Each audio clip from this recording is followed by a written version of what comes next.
Buenas tardes. Quería, en primer lugar, agradecer a los alumnos que han tenido la amabilidad de venir aquí una tarde tan agradable de principios de primavera, y luego también a la gente que, aunque no haya venido, pues está atendiendo a la conferencia, ya sea en directo ahora o en el futuro en diferido, gracias a los medios técnicos de la UNED. Entonces, primero agradecer.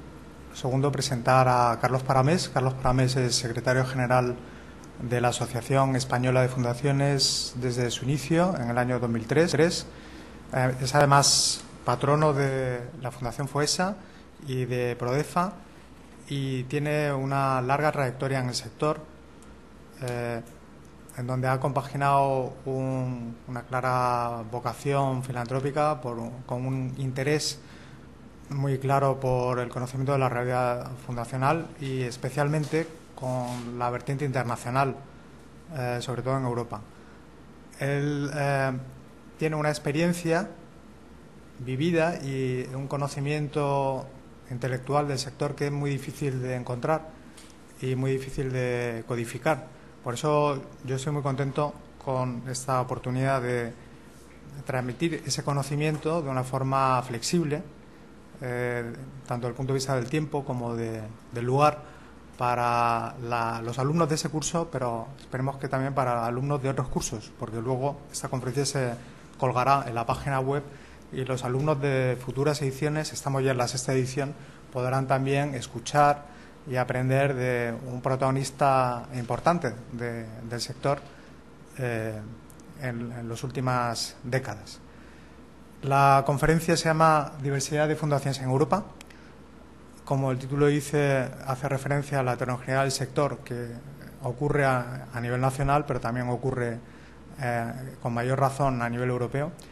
Estamos en un mundo interdependiente con problemas y desafíos comunes, y muchos de los problemas que tenemos vocación de solucionar o de encontrar principios de solución son problemas que superan la escala nacional y superan la capacidad de muchas organizaciones, de muchas fundaciones que tienen un tamaño demasiado pequeño como para ser eficaces. Por eso es muy importante la colaboración a nivel nacional y a nivel internacional. Problemas como la pobreza, el cambio climático, los flujos migratorios, la seguridad, por ejemplo, nuclear, o la protección del medio ambiente, necesitan de la colaboración de todos. Y esa colaboración no siempre es fácil por las diferencias de cultura, idioma, de forma de pensar, por el desconocimiento. Y para superar esas dificultades, esas barreras, lo primero es conocerse. Y esta fundación, esta conferencia, lo que intenta es eso, intenta dar conocimiento sobre la realidad de fundaciones de otros países como primer paso para la colaboración. Y nada más. Cedo la palabra a Carlos Paramés y espero que esta conferencia le sirva. Muchas gracias, Eduardo. No deben de hacer caso de las cosas que digo de mí, pues somos amigos, con lo cual a sus juicios hay que aplicarles un coeficiente reductor importante. Yo sí quiero agradecer a Rosa Adela Leonsegui, a María Paz Pous, esta generosa reiteración de pasadas invitaciones para que participe en este curso. Me están poniendo un problema porque yo no sé mucho de las fundaciones, y con lo que cuento cada vez que vengo aquí estoy agotando el almacén de mis conocimientos fundacionales. Muchas gracias a ellas, muchas gracias a la UNED, muchas gracias a los alumnos presenciales, una tarde de preprimavera. Antes veíamos, me empezaba Nerea estaba ahí fuera tomando el sol con un amigo y se ha metido aquí. Tiene un mérito realmente extraordinario. Y vosotras dos, que seguro que tendríais cosas más importantes que hacerme, que lo agradezco con el alma. Y a los alumnos virtuales, por supuesto. Yo siempre que hablo de los alumnos virtuales, y seguro que ya lo he contado aquí, porque los señores mayores nos repetimos mucho, cuento la misma historia. En una época de mi vida fui consejero de asuntos parlamentarios de un ministro y los miércoles íbamos al Congreso y los jueves al Senado a las llamadas sesiones de control. Y las sesiones de control tienen una práctica que siempre se repite. El miembro de la oposición que quiere hacer una pregunta la formula por escrito, los asesores del ministro le preparan una contestación, pero de ordinario es en la repregunta donde sale de verdad lo que se quiere preguntar. Señor ministro, ¿está usted seguro de que los archivos de su departamento están debidamente custodiados? Y el ministro contesta, pues por supuesto que sí. Y entonces, en la segunda pregunta le dicen, entonces, ¿cómo es posible que ayer por las calles de Valladolid hayan aparecido tirados por el suelo los historiales médicos de nuestro hospital? Verán que ese tipo de cosas, para eso hay que estar preparados, nos llevan a varios asesores y le hacemos ahí un papel a última hora para intentar de salvar sus contestaciones. Entonces, a los asesores no nos tenían en la sala de plenos, sino en una sala como esta, que allí se llama la sala de gobierno, y veíamos a los diputados por la pantalla del ordenador. Entonces yo sé que eran diputados virtuales. O sea, el día que de verdad me encontré en una reunión presencial con alguno de aquellos señores a los que conocía tanto, de haberles visto tantas veces en la televisión, me parecía imposible. Aquí, desgraciadamente, a mis alumnos virtuales, no sé si algún día les voy a conocer, pero en cualquier caso les mando mi saludo. Según las diversas estimaciones que podemos consultar, en Europa hay, dicen, entre 150.000 y 300.000 entidades que se hacen llamar fundaciones. Precisamente esta indecisión en cuanto al número viene del hecho de que la misma palabra no significa lo mismo en las distintas realidades nacionales. Por eso me ha parecido interesante recorrer, aunque sea muy rápidamente, el paisaje fundacional europeo y decir algo sobre la realidad de algunos países. Y para hacerlo desde una perspectiva global y muy interesante, recordaré algo que casi seguro, algo de lo que ya he hablado aquí en la UNED, porque me parece que es un modelo excelente y que no ha sido superado y que sigue sirviendo. Este señor Helmut Anhayer, del que ven ahí el nombre, es un profesor alemán de la Universidad de Heidelberg que ha enseñado non-profit, entidades no lucrativas, en universidades muy importantes del mundo, por ejemplo, en la famosa Universidad de Berkeley. Entonces, Anhayer dice que hay varios modelos de fundaciones europeas. El primero es el modelo socialdemocrático propio de los países escandinavos, de Finlandia e Islandia. Su importancia no es muy alta porque tienen un número muy grande, aunque a veces ya veremos cómo ese número no es demasiado significativo, pero sin duda tienen un creciente peso social. En todo el modelo de Anhayer se habla de fundaciones operativas y de fundaciones grant-making. Perdónenme que me pare un momento para recordar esta diferenciación que es esencial en la doctrina europea, aunque menos corriente, entendida o aplicada en España.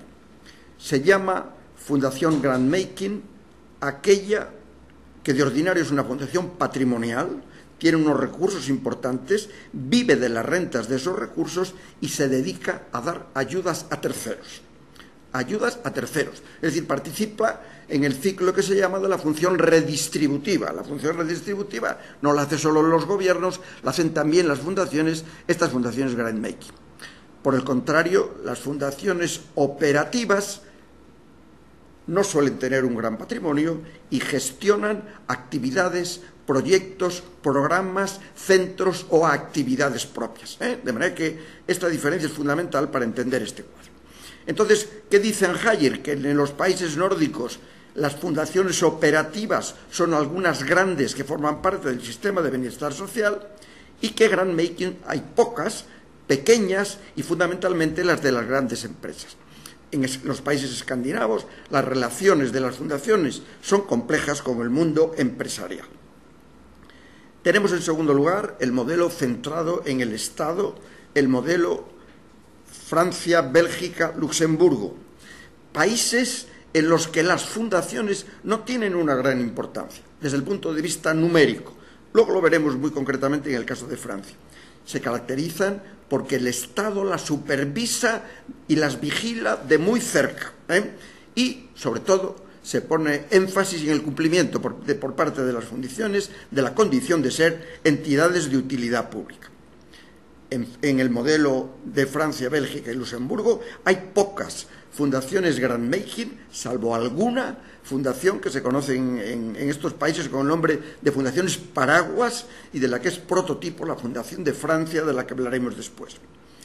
Estas fundaciones tienen relaciones complejas con el Estado porque, como veremos después, históricamente al Estado francés no le gustan las fundaciones. Al Estado francés no le gustan las fundaciones, desconfía de las fundaciones. Está luego el modelo corporativo de Alemania, Holanda, Austria o Suiza, importancia global del sector media, creciente en Alemania, parte del sistema del sistema de bienestar, funcionan sobre el llamado principio de subsidiariedad y no hay muchas fundaciones grant-making, aunque sí hay muchas fundaciones mixtas, porque este modelo que yo antes les decía, operativas grant-making, admite un tercer género, que es el de las fundaciones mixtas. Les diré, por ejemplo, que la mayoría de las grandes fundaciones españolas son fundaciones mixtas. BBVA, La Caixa, Banc Santander, Ramón Areces, Barrié de la Maza, todas estas grandes fundaciones son fundaciones mixtas. ¿Por qué? Una parte de sus recursos la destinan a subvencionar necesidades de terceros, dan becas, por ejemplo, y con otra parte hacen proyectos propios. Por ejemplo, la Fundación Barrié de la Maza, por ser la última de la que hablé, tiene un gran proyecto de publicaciones y exposiciones. De manera que mixtas. Predominan las mixtas, relaciones son complejas con el Estado y con las empresas. Del modelo liberal, el caso típico es el del Reino Unido, en el que las fundaciones tienen una enorme importancia. Las fundaciones en la Gran Bretaña, luego vamos a hablar de ellas con detenimiento, tienen una gran importancia. Hay pocas fundaciones operativas, predominan las fundaciones grant-making. Tienen una larga historia, una gran independencia, aunque últimamente, sin duda como consecuencia de la crisis que se vive en todas partes, han llegado a firmar acuerdos globales del sector con el Estado para repartirse determinadas actividades.